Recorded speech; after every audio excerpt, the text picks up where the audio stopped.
I'm not sure how I felt about the movie Zoo. I had so many different emotions uh, while watching it. The first one being that I was extremely confused about what was going on until the horse rescuer states that she had received a phone call regarding a death because of the act of bestiality. That's when I heard that word, it started to tie everything together about what was going on and why these men were trying to find a community that they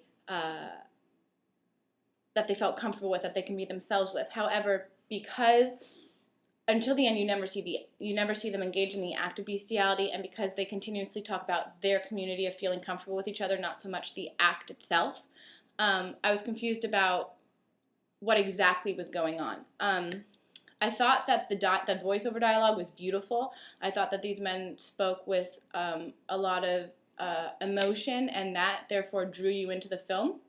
However, because there was no dialogue between characters, between the characters themselves, it made it very confusing for me to figure out who was speaking and in what context they were speaking about. One scene that was particularly confusing to me was when they are gathered at the ranch that Mr. H, where Mr. H takes care of the horses that they engage in these acts with, and he's talking about having a party and how they just get together to have a party, and sometimes they drink and sometimes they don't, and that night they were going to drink, and there's a shot of them drinking and making margaritas, and then a shot of them watching um, uh, astronauts landing on the moon, and then them going into a field, and there's just so much going on that it's confusing. And because there's no dialogue between characters, you really have to pay attention to what's going on.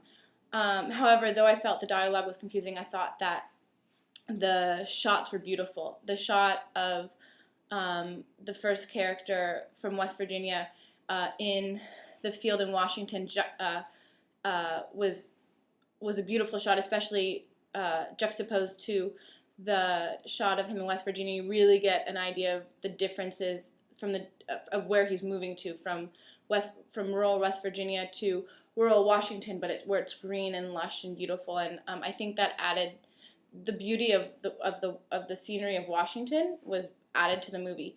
Though it was an extremely disturbing subject matter that the movie was discussing, I thought that the movie did an amazing job of making you kind of feel for these characters. Regarding the director session, I didn't get much out of it because I was still trying to process what I had just seen in the film, and so I thought that he was trying to process what he had filmed while speaking to us.